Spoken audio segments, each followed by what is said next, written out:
South ఇండియాలోనే biggest sorry store మన Varahi silks మన విజయవాడ ఎంజీ రోడ్ లో డిసెంబర్ 4వ తారీఖున ఘన ప్రారంభం.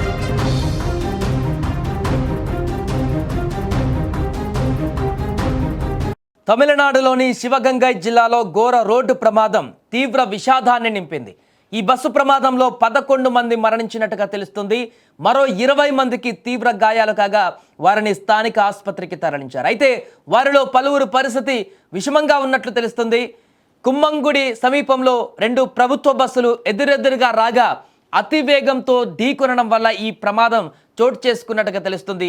వారం రోజులలో దక్షిణ తమిళనాడులో ప్రభుత్వ ప్రైవేటు బస్సుల మధ్య జరిగిన రెండో ఘోర ప్రమాదంగా ఇది నిలిచింది.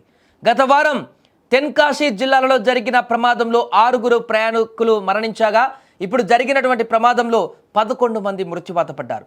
ఇక ప్రమాదానికి కారణమైనటువంటి బస్సులలో ఒక బస్సు తిరుప్పూరు నుంచి కారైక్కుడి వైపు వెళ్తుండగా మరొక బస్సు కారైక్కుడి నుంచి దిండిగల్ జిల్లా వైపు వెళ్తుంది. ఇక ఈ 2 బస్సులు వేగంగా వచ్చి ఎదురెదురుగా ఢీకొనడంతో ఈ యొక్క భారీ ప్రమాదం జరిగింది. దీంతో తీవ్రత కూడా మరింతగా పెరిగినట్లు వెల్లడించారు. ఇక ఈ బస్సు ప్రమాదం జరిగిన వెంటనే స్థానికులు ఇతర ప్రయాణికులు అటువైపు వెళ్ళేటువంటి వారందరూ కూడా అలర్ట్ అయిపోయారు. వెంటనే సహాయక చర్యలు చేపట్టారు.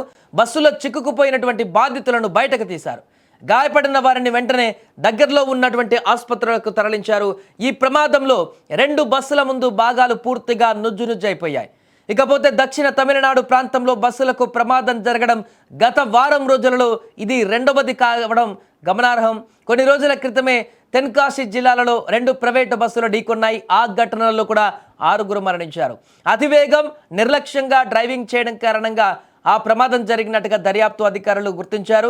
ప్రమాదాల సంఖ్య పెరుగుతున్న నేపథ్యంలో రవాణా శాఖ అధికారులు రోడ్డు భద్రతా నిబంధనలను కఠినతరం చేయాల్సిన అవసరం ఉందని కూడా డిమాండ్స్ వినిపిస్తున్నాయి. ఇప్పుడు అక్కడ వారం రోజుల్లోనే 4 బస్సుల ప్రమాదం, ఇక్కడ 2 ప్రైవేట్ బస్సులు 2 ప్రభుత్వ బస్సులు ఒకదానికొకటి ఢీకొన్నటువంటి ఘటనలు అనేటివి వారం రోజుల్లోనే ఒకదాని తర్వాత ఒకటి అక్కడ రావడం జరిగింది తమిళనాడులో.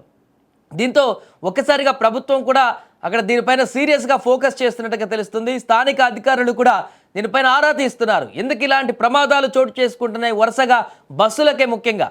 మన దగ్గర కూడా అదే ఘటనలు జరుగుతున్నాయి. ఈ మధ్యకాలంలో బస్సు ప్రమాదాల ఘటనలు తీరని శోకాన్ని మిగులుస్తున్నాయి, తీవ్ర విషాదంగా మారుతున్నాయి.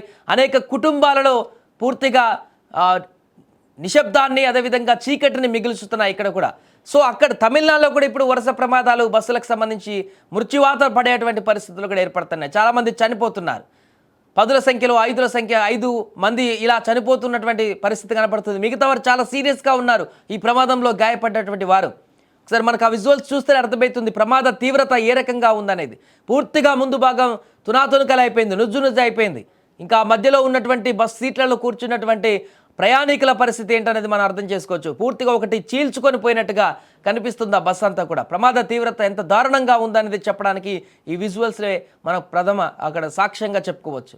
ఏదేమైనా కూడా వరుస బస్సు ప్రమాదాలు తమిళనాడు ప్రభుత్వాన్ని ఇప్పుడు కంటి మీద కునుకు లేకుండా చేస్తున్నాయి. అదేవిధంగా ప్రయాణికులకు కూడా భయాందోళన కలిగిస్తున్నాయి. ఎక్కడికైనా వెళ్ళాలంటే ఇప్పుడు ఆ బస్సులలో ప్రయాణాలు చేయాలంటే ప్రైవేట్ కానీ ప్రభుత్వం కానీ దూర ప్రయాణాలు చేయాలంటేనే భయపడేటువంటి పరిస్థితి ఏర్పడింది వరుసగా జరుగుతున్నటువంటి ప్రమాదాల కారణంగా. ఏదేమైనా తాజా ప్రమాదంతో మరొకసారి అక్కడ తీవ్ర విషాదాన్ని అయితే నింపింది.